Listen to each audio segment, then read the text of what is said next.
മണ്ടരി പിടിച്ച് അടയ്ക്കായുടെ വലിപ്പമുള്ളൂ തേങ്ങാക്കി. അതിനാണ് ഒട്ട് വിലയില്ല. മാധവ, ഓ ആ മേളിലത്തെ കൊല്ലം കൂടെ വെട്ടിക്കോ. അത് അടുത്ത കൊയ്ക്കുള്ള മെമ്പറെ കളഞ്ഞിട്ടില്ല. നീ മെമ്പർ കുറിപ്പിനെ വെള്ളവും പഠിപ്പിക്കല്ലേ, വെട്ടിയിട. അടുത്ത മാസത്തേക്ക് ഉള്ളതും കൂടി കൊണ്ടുപോയാ ഞങ്ങളുടെ ഇവിടെ പട്ടിണിയായി പോകും മെമ്പറെ. ഞാൻ എന്ത് ചെയ്യാനാ പെങ്ങളെ? ഇപ്പൊ തന്നെ 3-4 മാസത്തെ കുടിശ്ശിയായി. കൃഷ്ണനെയാണ് സ്വബോധത്തോടെ ഒന്ന് കണ്ടു കിട്ടുന്നുമില്ല. മുതലെവിടെ ഇരിക്കട്ടെ, പലിശയെങ്കിലും കിട്ടണ്ടേ. കുറച്ച് കാശ് ഈ മാസം ഞാൻ എവിടുന്നെങ്കിലും ഒപ്പിച്ചു തരാം. അപ്പോ അത് മുതലിലേക്ക് വെച്ചേക്കാം. ഈ വീടിന്റെ ആധാരം പണയത്തിലാ കൃഷ്ണൻ എന്നോട് പണം കടം വാങ്ങിയത്. അതറിയാമല്ലോ. അടവ് തെറ്റിയാ അടി തെറ്റിപ്പോവും. നോക്കി നിൽക്കാതെ ആ മടലും കൊതുമ്പും ഒക്കെ എടുത്ത് നന്നായി ഒതുക്കി കിട്ടി വെക്ക് ശാരദാമേ. അതെ,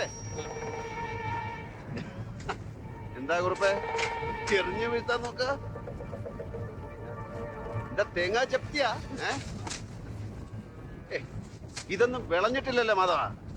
ഞാൻ പറഞ്ഞതാ അടുത്ത കൊയ്ക്കുള്ളതാണ്. ആ മെമ്പർ കുണ്ടായിസം കൊണ്ടല്ലേ.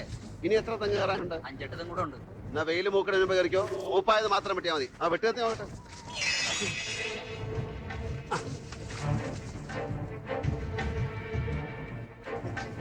മാധവ, നിന്റെ കൂലി മെമ്പർ തരും. തേങ്ങ 1-2 എടുത്തോ. ഒരു മേൽനോട്ടക്കാരനായി നിന്നതല്ലേ, മെമ്പറും എടുത്തോ 1-2 തേങ്ങ. ബാക്കിയുള്ളത് എണ്ണി കണക്കാക്കി ഇവിടെ കൂട്ടിയിട്ടണം. നിന്റെ കളി കുറുപ്പിന്റെ കുറച്ച് വേണ്ട. കുണ്ടായിസമാര് കാണിച്ചാലും നല്ല പിടയും പിഴയും ഉണ്ട്.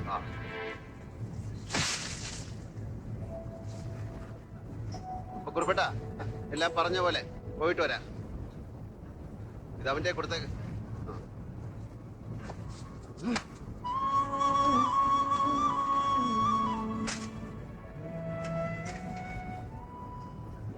വഴിയിലാണ് പാലം.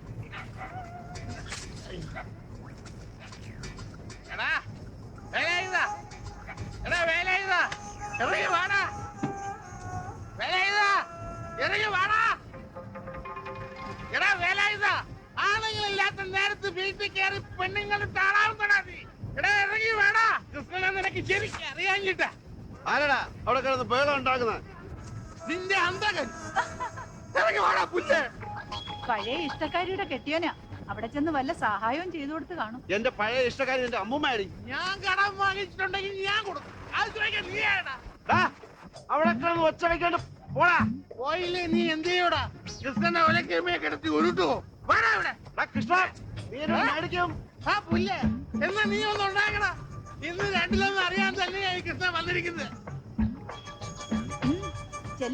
അവളങ്ങനെ 2 കെട്ടിൽ കിടന്ന് സൂഹിക്കണ്ട. ഒന്നുകിൽ നീ അല്ലെങ്കിൽ ഞാൻ. ആ പുല്ല, വീട്ടിലിരിക്കുന്ന പെണ്ണുങ്ങളെ പറ്റി വേണ്ട എന്ന് പറഞ്ഞ അടിച്ചിന്റെ പെരലേ പിടിപ്പെടാ. എന്റെ കെട്ടികളെ പറ്റി എനിക്ക് തോന്നിയൊക്കെ ഞാൻ പറയും. അത് ചോദിക്കാൻ നീയാണ് കൃഷ്ണന്റെ അച്ഛൻ. എന്റെ ഭാര്യ പഴയ മഹാപഴയ.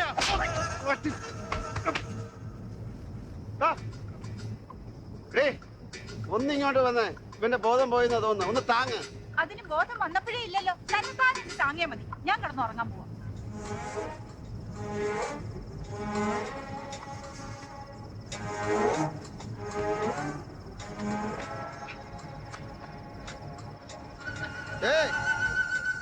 എല്ലാരും ഉറങ്ങിയോ? ഒന്നിങ്ങോട്ട് വരണേ. അതെ,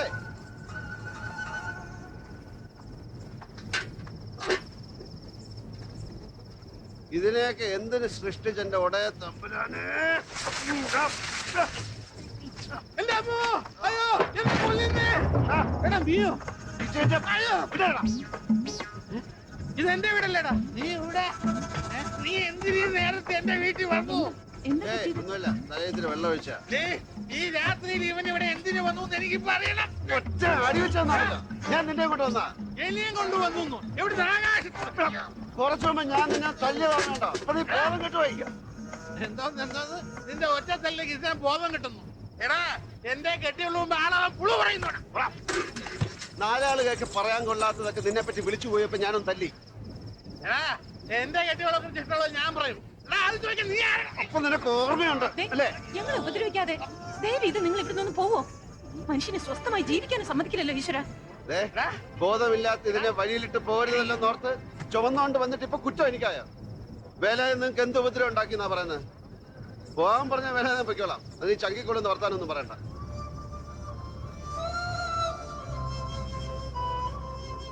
മോള് പേടിക്കണ്ട കേട്ടോ. അച്ഛനെ കള്ള മൂത്ത് തലയ്ക്ക് പിടിച്ചതാ. നേരം വെളുക്കുമ്പോ ശരിയാവും. മോള് പോയി കിടന്നു. എടീ, രണ്ടാളും കൂടെ എന്നെ കുളിപ്പിച്ച് കിടത്താനൊന്നും വിചാരിക്കണ്ട. ഞാൻ അത്ര പൊട്ടനൊന്നുമല്ല. പോയി തോർത്തെടുത്തോളാം. ഇവിടെ കെട്ടിയ പെണ്ണിനെ മക്കളെ മാനം മര്യാദയായിട്ട് നോക്കാൻ അറിയാത്തവൻ ആണാന്നും പറഞ്ഞ് മീശയെ വെച്ച് നടക്കരുത്. ഇടാ ഇവരുടെ കണ്ണീരിനെ ചത്താനും നീ ഗതി പിടിക്കില്ല. ആ കൃഷ്ണനെ ഉപദേശിക്കാനും നന്നാക്കാനും മാത്രം നീ ആയില്ലടാ.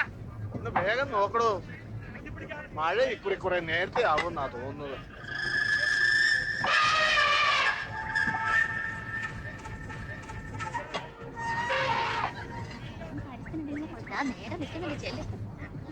പണി ഇത്തിരി സ്പീഡ് കൂട്ടിയില്ലെങ്കിൽ ബാക്കിയുള്ള മരം മുറി ഇക്കൊല്ലം നടക്കണ്ട. ഞങ്ങൾ കുറച്ച് ചുള്ളിക്കമ്പ് പെറുക്കിക്കോട്ടെ നിലാണ്ടേട്ടാ. ചുള്ളിക്കമ്പെന്നും പറഞ്ഞ് ഉള്ള വിറക് മുഴുവൻ നിങ്ങൾ പുറക്കോട്ട് പോകും. എന്നോട് ചോദിക്കണ്ട, ചെറിയ പേര് അവിടെ ഉണ്ട്, അങ്ങോട്ട് എന്ന് ചോദിച്ചു. അത് ഞങ്ങൾ ചോദിച്ചോളാം, നിങ്ങൾ അതിന് ഉടക്ക് പറയാണ്ടിരുന്നാ മതി.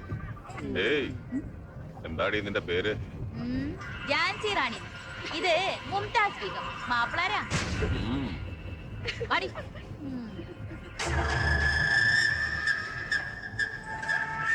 ഇക്കുറി ഉത്സവത്തിന് മട്ടാഞ്ചേരിന്ന് നല്ല ഊശിലുള്ള തല്ലുകാരെ ഇറക്കണം. അടിച്ചവച്ച കയ്യും കാലും ഒടിച്ച് ഒരു ഭാഗത്തിട്ട പിന്നെ നീട്ടി അടക്കണം. ചെറിയ പേര് കൊച്ചിയിലെ സേട്ടുവിനെ വിളിച്ച് നല്ല മസിലുള്ള 5-6 ആൾക്കാർ ഏർപ്പാടാക്കിത്ത ബാക്കിയല്ല ഈ മെമ്പർ. എടോ, അവനുള്ള മരുന്ന് മട്ടാഞ്ചേരിക്കാരൊന്നുമല്ല. വേലായുധനൊരു വീട്ടിൽ കയറി ചെന്ന അവിടുത്തെ പെണ്ണുങ്ങൾക്ക് ചീത്തപ്പേരുണ്ടാവും. അവനെ കാണുമ്പോ അപവാദം ഭയന്ന് സ്ത്രീകൾ വാതിലടയ്ക്കണം. അപ്പൊ പിന്നെ തന്റെ പിരിവ് തടയാനൊന്നും അവൻ വരില്ല. വേലായുധൻ സഹായിക്കാൻ ചെല്ലുമ്പോ അവര് തന്നെ ആട്ടിപ്പായിച്ചോളും. ആ അടുപ്പ് കത്തിക്കാൻ ഞങ്ങൾ കുറച്ച് ചുള്ളി പെറുക്കിക്കോട്ടെ ചെറിയ പേരെ. ആ ചുള്ളി മാത്രമേ എടുക്കാവൂ. ആ കത്തിയും കൊടുകളൊക്കെ അവിടെ ഇട്ടു പോ. തിരിച്ചു പോകുമ്പോ എടുത്താ മതി. ആ കേളപ്പന്റെ മോളല്ലേ? അതെ, ലീല. കുട്ടികളൊക്കെ അങ്ങ് വളർന്ന് വലിയ പെണ്ണുങ്ങളായല്ലേ? ആ കാശ് എടുത്തു തന്നിരുന്നേ എനിക്കങ്ങ് പോകായിരുന്നു.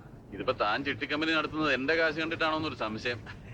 ഇപ്പൊ എത്രയായിന്ന് വല്ല കണക്ക് സൂക്ഷിക്കുന്നുണ്ടോ? കണക്കൊക്കെ കൃത്യമായിട്ട് എഴുതി വെച്ചിട്ടുണ്ട് ചെറിയ പേരെ.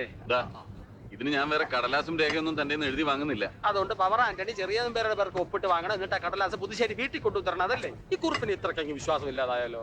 തനിക്ക് ബുദ്ധി അല്പം കുറവാണെന്നുള്ളൊരു ഗുണമേ ഞാൻ കാണുന്നുള്ളൂ. ചെല്.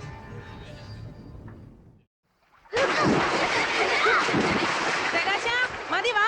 അമ്മേ 5 മിനിറ്റോടെ.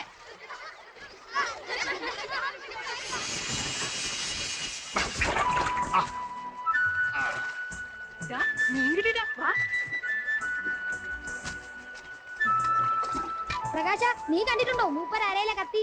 ആ, ഞാൻ ഒരു പ്രാവശ്യം കണ്ടിട്ടുണ്ട്. മീൻകൊത്തിക്കലിന്റെ കൊക്ക് പോലെയാ. അതിന് ഭയങ്കര മൂച്ചയാ.